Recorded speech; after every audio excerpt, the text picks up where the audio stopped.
What if magic was banned? How would that happen? By whose authority?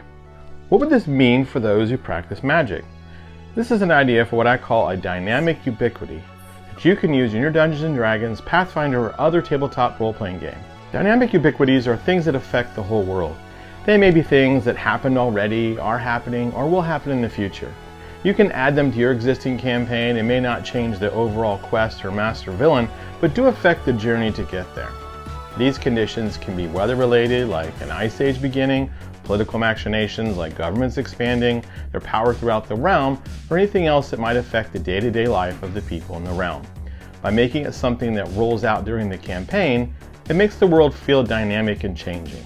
How much it affects your campaign is up to you. So how did magic get banned, and how does it affect the people? Here is one way it may go. The followers of Tyr have become so powerful. They have taken over as leaders of many major cities in their quest to stamp out the use of magic in this world. Many years ago, there was a cataclysm that ripped the world with giant earthquakes and explosions. This cataclysm was caused by wizards experimenting on building portals to the Shadow Realm. Something went horribly wrong, and they managed to blast a rift between the worlds that allowed shadow creatures into the world. Clerics of Tyr managed to seal the rift and vanquish the shadow creatures. The Tyr clergy began a crusade against magic, crying, "This is what happens when you meddle with magic. No one must practice magic. Magic is evil. The only real acceptable power comes from our god Tyr." Clerics and paladins of Tyr and any other good or neutral god are allowed to practice the holy power given to them from their god.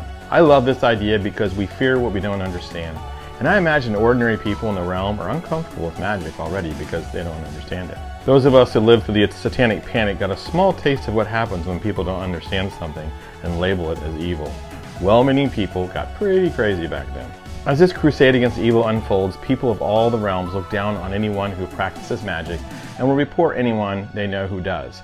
With the people behind them, they begin to round up and incarcerate all known wizards, sorcerers, druids, and bards. All magic users are forced to change their identities or go into hiding. Some communities in the realm see the Tyr religion as oppressors and don't like being told what to do.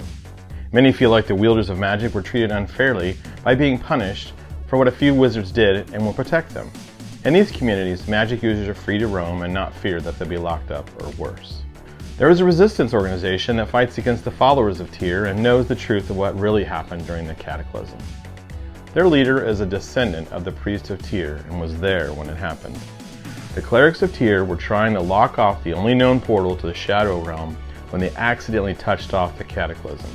Rather than take credit for the mistake, they made all magic users the scapegoat and put the blame on them, making them the heroes in the story, not the bad guys. Let me know in the comments what you think of this idea, what you think about dynamic conditions, and maybe if you'd like to hear more.